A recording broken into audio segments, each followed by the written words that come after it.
ছাত্রদল বীরভূম থানা ছাত্রদলের সাবেক সভাপতি রাকিব হোসেন সোহেল, শাহাদি থানা ছাত্রদলের আহ্বায়ক সাব্বির হোসেন সজীব, সদস্য সচিব আলাবী নানি, দারুস সালাম থানা ছাত্রদলের বিপ্লবী আহ্বায়ক ডিফেন্স সদস্য সচিব ওমর নাইম এবং বীরভূম থানা ছাত্রদলের ১ নং যুগ্ম আহ্বায়ক লিমন রয়েছেন। ঢাকা মহানগর পশ্চিম ছাত্রদলের অন্যতম সহসভাপতি সারুল আলম পিয়াস রয়েছেন সিনিয়র যুগ্ম সম্পাদক রফিকুল ইসলাম জিন্না, সহদপ্তর সম্পাদক কাউসার সহ বীরভূম থানা ছাত্রদলের সিনিয়র যুগ্ম আহ্বায়ক বৃত্তি সহ উপস্থিত সবাইকে ঢাকা মহানগর পশ্চিম ছাত্রদলের পক্ষ থেকে সংগ্রামের শুভেচ্ছা ও অভিনন্দন।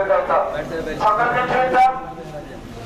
আগামীকালকে যে মিলাদের আয়োজন করা হয়েছে সেই মিলাদে জাতীয়তাবাদী ছাত্রদল সহ সর্বস্তরের মানুষকে নিয়ে আমরা জাতীয়তাবাদী ছাত্রদল বিগত দিনের মতো যেভাবে আমরা বিভিন্ন প্রোগ্রামে অংশগ্রহণ করেছি, আর আগামীকালকে যে মিলাদ মাহফিল, এই মিলাদ মাহফিল কিন্তু অন্য প্রোগ্রাম থেকে একটু আলাদা।